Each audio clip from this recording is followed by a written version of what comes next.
हरे कृष्णा। स्वागत है आपका। आज मैं आपको बता रहा हूं स्वयं से रुद्राभिषेक करने की पूरी विधि और पूजन सामग्री, जिसे आप स्वयं बिना किसी के सहयोग से कर सकते हैं। सोमवार का दिन हो, प्रदोष हो, मासिक शिवरात्रि हो, महाशिवरात्रि हो या फिर सावन के दिन हो, बाबा भोलेनाथ के भक्तों के हृदय में भक्ति का संचार और आनंद देखते ही बनता है। सावन का महीना प्रारंभ होते ही घरों और शिवालयों में बाबा के भक्तों द्वारा अभिषेक की धूम मच जाती है। कोई गाय के दूध से, कोई संगम के जल से, कोई गंगा जी के जल से, तो कोई सामान्य जल से ही बाबा का अभिषेक करने लगता है, क्योंकि बाबा भोलेनाथ को जल की धारा बहुत प्रिय है। जलधारा शिव प्रिय।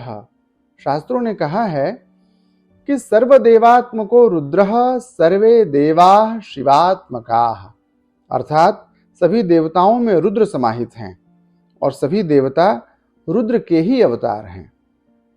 ब्रह्मा, विष्णु और महेश सभी रुद्र के ही अंश हैं। इसलिए रुद्राभिषेक के द्वारा ऐसा भी माना जाता है कि सभी देवताओं की पूजा अर्चना एक साथ हो जाती है।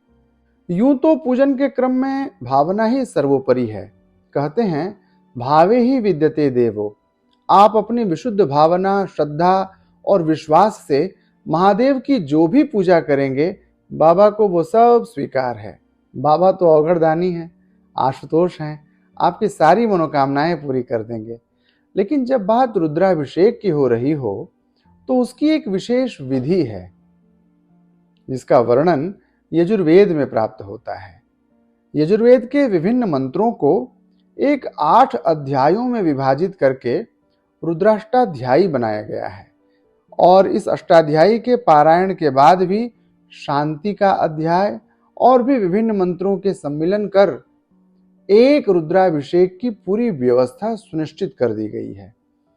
लेकिन अब भक्तों की मुख्य समस्या यह है कि वह पूरी सामग्री तो जुटा ले, मंदिर में भी पहुंच जाए, दूध भी ले ले, दही भी ले ले, मधु ले ले, सब कुछ जुटा ले, लेकिन श्रावण आदि में बाबा की पूजा के विशेष दिनों में अत्यधिक कार्यभार के कारण योग्य ब्राह्मणों की कमी हो जाती है और जो ब्राह्मण उपलब्ध भी होते हैं उन्हें एक साथ कई यजमानों के घर अथवा मंदिरों में अभिषेक कराना होता है।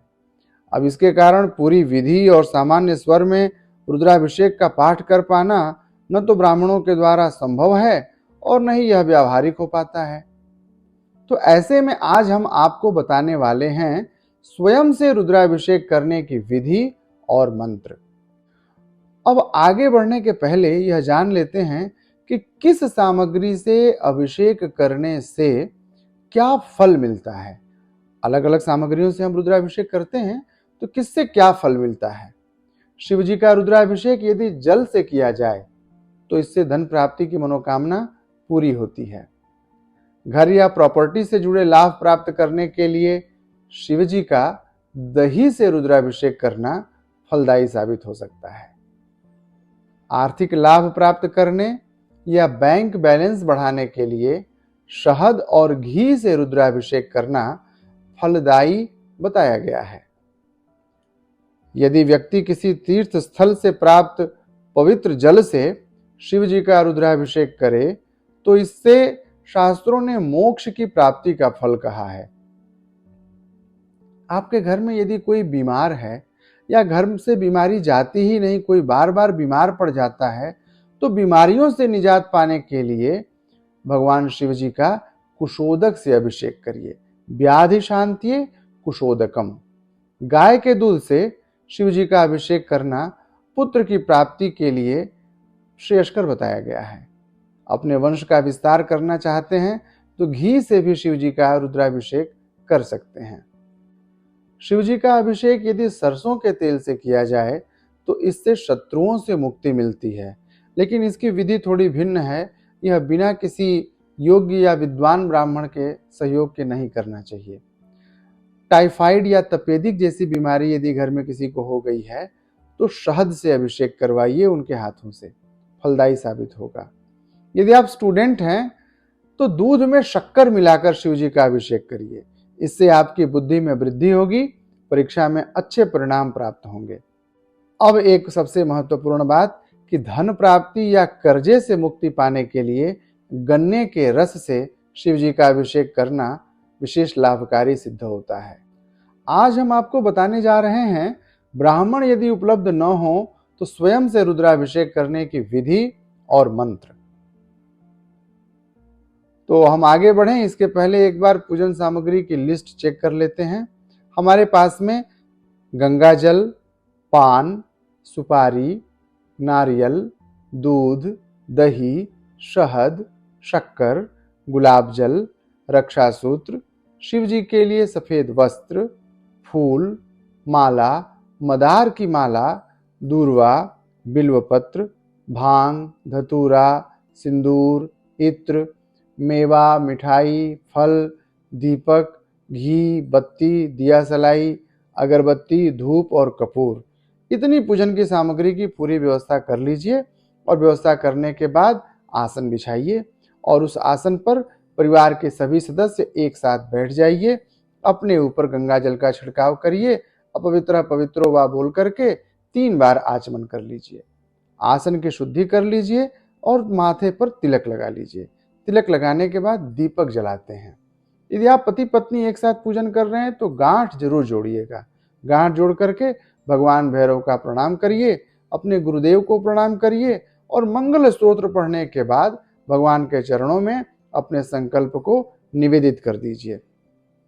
और इसके पश्चात अभिषेक की बारी आती है। तो अभिषेक के पूर्व भगवान गणेश जी की पूजा धूप, दीप, भोग, प्रसाद अर्पित करके कर लेते हैं और गणेश जी की पूजा के बाद सूर्य आदि नवग्रह देवताओं का स्मरण करके प्रणाम कर लेते हैं। अब बारी आती है बाबा भोलेनाथ के पूजन की। बाबा भोलेनाथ की पूजा के क्रम में पहले बाबा के गण वाहन को प्रणाम करते हैं। तो उनके गण वाहन को प्रणाम करने के क्रम में सबसे पहला प्रणाम उनका वाहन, उनके नंदी भगवान का। नंदी के बाद वीरभद्र, कार्तिकेय, कुबेर, कीर्तिमुख और सर्प देवता को प्रणाम करते हैं। प्रणाम करने के बाद भगवान भोलेनाथ के लिए फूल और बिल्वपत्र लेकर के हाथ जोड़ करके ध्यान करते हैं। ध्यान के बाद भगवान को आसन, पाद्य, अर्घ्य और आचमन कराते हैं। अब बाबा को बारी बारी से एक एक सामग्री से स्नान कराएंगे। दूध से स्नान, दही से स्नान, घी से स्नान, मधु से स्नान, चीनी से स्नान, पंचामृत से स्नान, हल्दी से स्नान, फल के रस से बाबा को स्नान, भस्म से, चंदन से और आखिर में गंगा जल अथवा घर के नल के जल से बाबा को स्नान कराते हैं।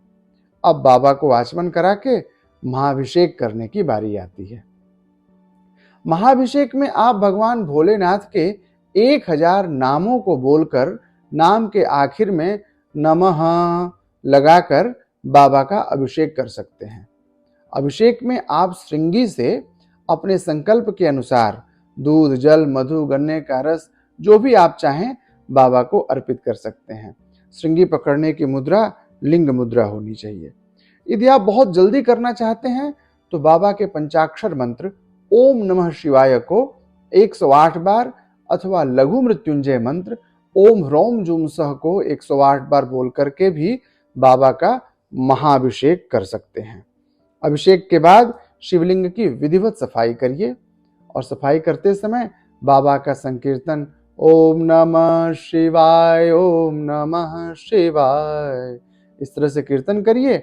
इसके बाद बाबा को इत्र चढ़ाइए, तिलक लगाइए, भस्म लगाइए, अक्षत, वस्त्र, यज्ञोपवीत, फल, दुर्वा, बिल्वपत्र, गुलाल, चंदन, सिंदूर आदि से बाबा का दिव्य श्रृंगार करके धूप, दीप और नैवेद्य भोग प्रसाद अर्पित करिए और इसके बाद बाबा की आरती गाइए। ओम जय शिव ओंकारा।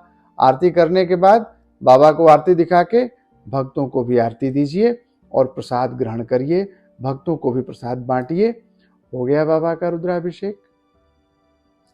तो आज हम आपको बताए स्वयं से कैसे करें रुद्राभिषेक। आपको यह जानकारी कैसी लगी ये मुझे कमेंट बॉक्स में जाकर के जरूर लिखिएगा। इसके अतिरिक्त और भी यदि कोई जानकारी आपको चाहिए तो आप मुझसे अवश्य संपर्क करिएगा। आप और भी किन विषयों पर वीडियो देखना पसंद करते हैं, जानकारी किन विषयों पर चाहते हैं, यह भी मुझे बताइएगा। इन शब्दों के साथ अब मैं आपसे विदा लेता हूं। जय श्री कृष्ण।